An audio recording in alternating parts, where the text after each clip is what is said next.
C'est un patrimoine architectural unique au monde. Les 99 trinquets du Pays basque nord ont tous une histoire singulière.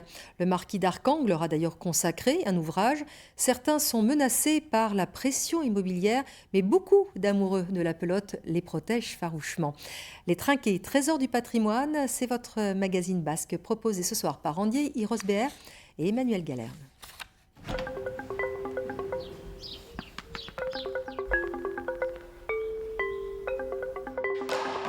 Dès que ses portes s'ouvrent, la pelote y rebondit aussitôt. Main nue, pala ou même jeu de paume, différentes spécialités s'y pratiquent.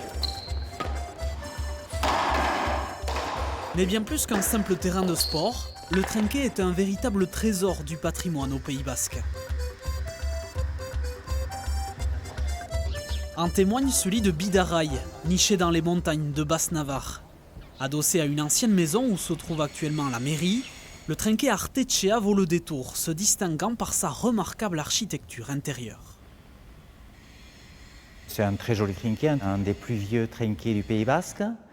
Je crois qu'il a été construit en 1850 et avant c'était un jeu de paume. Sa beauté déjà c'est les pierres, tout ce qui est poutre et tout ça, c'est resté un peu dans son jus, quoi. C'est un trinquet ancien. À l'époque il y avait même le sol qui était en dalle rouge. Le trinquet, aire de jeu rectangulaire fermé, est un héritage des anciens tripots, ces lieux où on s'adonnait aux jeux de paume. Le jeu de paume, ancêtre de la pelote et du tennis. Nécessitant un filet, il est tombé en désuétude, même si certains amateurs continuent aujourd'hui de le pratiquer. On ne joue pas forcément qu'au trinquet Saint-André, on joue dans les trinquets qui veulent nous accueillir. Beaucoup de touristes qui viennent, donc on explique toujours à quoi on joue, parce que ça surprend les gens de voir un filet au milieu du trinquet. Nous sommes ici dans le quartier du Petit Bayonne, où le trinquet Saint-André est l'un des seuls au Pays basque qui a gardé les vestiges et caractéristiques de ce jeu ancestral. C'est un jeu de paume qui a été construit au XVIIe siècle, qui ensuite, à la fin du XIXe siècle, a été transformé en trinquet, comme tous les jeux de paume du Pays basque. Ou d'ailleurs, beaucoup de trinquets ont été modifiés pour faire place au jeu de bled, c'est-à-dire quand on jouait avec la balle contre le mur. Alors qu'à la paume, vous voyez, on joue avec le filet au milieu. Il a gardé sa structure d'origine, sa magnifique charpente. C'est un endroit extraordinaire, quoi. Je veux dire, c'est un des rares bâtiments anciens encore praticables pour le jeu de paume.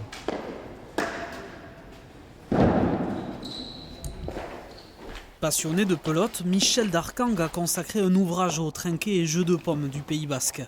Un patrimoine architectural et historique unique au monde. En compagnie du photographe Sébastien Hustet, il a sillonné tout le Pays basque nord et recensé en tout 99 trinquets. Je pense qu'on a à peu près tout répertorié. Vous ne rencontrerez nulle part ailleurs une telle concentration de trinquets ou de jeux de paume, nulle part ailleurs. Il me semblait important de recenser le maximum de trinquets ici au Pays basque pour en faire d'abord pour en faire le répertoire, puis ensuite pour essayer de faire en sorte que les gens prennent conscience du patrimoine qu'ils ont chez eux, et donc de pouvoir les sauver et de pouvoir faire en sorte qu'on ne les détruise pas ou qu'on ne les modifie pas en garage ou en appartement. Un patrimoine doté d'une grande diversité. Aucun trinquet ne ressemble à un autre. Prenez par exemple celui de Bidar. Caché dans l'hôtel-restaurant Elisaldia, il est sûrement l'un des plus insolites. C'est une petite salle rectangulaire, il n'y a pas de tambour, il n'y a pas de chilo. Elle est asymétrique, elle donne sur la salle de restaurant qui est juste à côté, donc on peut voir les parties de la salle de restaurant. Et on peut utiliser toutes les surfaces de ce petit trinquet. On peut jouer sur tous les murs, y compris le plafond, ce qui est quand même assez rare. Il y a de la suture par terre pour ne pas glisser, les dimensions sont vraiment très, très réduites, mais il est vraiment atypique. J'en ai pas vu deux comme ça dans le Pays basque, il est vraiment très, très particulier. Autre édifice, autre dimension, l'imposant trinquet de Saint-Palais et sa charpente métallique dessinée par Gustave Eiffel. L'un des plus anciens trinquets du Pays basque, il fut construit en 1891 par le baron et notaire Frédéric de Saint-Gemme. Et il a voulu édifier ce temple de la pelote pour ses concitoyens. Et c'est un endroit absolument magnifique. C'est vrai que c'est le seul trinquet classé au monument historique. Il est très grand, il a une charpente Eiffel qui est absolument splendide. D'autres trinquets se sont construits à peu près à la même époque, 1890, 91, 92. Et ensuite, il faut attendre le début des années 1920-1930 pour voir une autre série de trinquets arriver. Mais là, on est vraiment dans un lieu historique.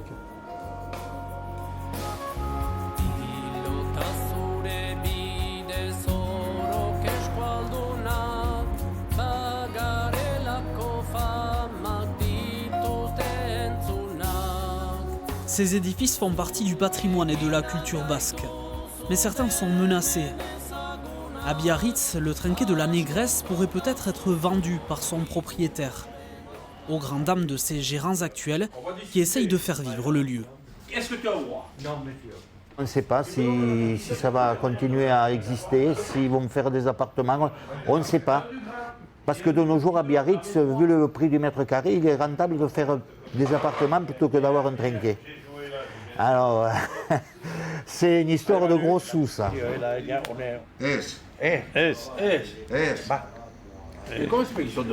Et Biarritz n'est pas un cas à part. D'autres trinquets pourraient disparaître en raison des difficultés de gestion et de la pression immobilière. Les trinquets publics en général ne sont pas en danger, ils sont d'ailleurs plutôt bien entretenus. Les trinquets privés parfois le sont et d'autres ne le sont pas. Ce n'est pas une critique, c'est juste un fait et que c'est pas simple d'entretenir un bâtiment de cette dimension. Et donc il y a des gens qui peuvent être en difficulté et qui sont amenés finalement à vendre les trinquets. Et souvent le trinquet lui est réhabilité en habitation ou autre chose. Donc c'est un patrimoine à protéger. Des trinquets menacés, mais d'autres qui abritent une belle histoire. À Macaï, la maison Orgambidea, connue pour avoir été celle du légendaire contrebandier Ganiche. Aujourd'hui, elle cache un petit trésor. Vous voulez avancer? Donc c'était une ancienne étable. Au-dessus, il y avait le grenier. Et donc voilà, là, il y avait les vaches. Il y avait une douzaine de vaches. Au fond, il y avait le cheval. Passionné de pelote, Gustave Vuald a converti l'ancienne étable de la ferme en trinquet, qu'il met gratuitement à disposition de ses amis.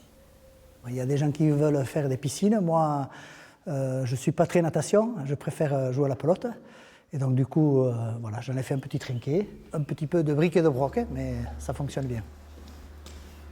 J'ai des amis, j'ai des gens du quartier qui viennent jouer. Des gens de Loussois, de Mendione, de Macaï. Et j'ai vu des gamins, il y a une dizaine d'années, jouer ici. Et aujourd'hui, ils sont dans les phases finales des championnats de France. Et donc, ça me fait plaisir. Et dans ce joli trinquet, impossible de ne pas résister à l'envie de jouer. Mais attention de ne pas coincer la pelote dans la charpente. Et c'est la fin de ce journal. Merci de l'avoir suivi. Dans un instant,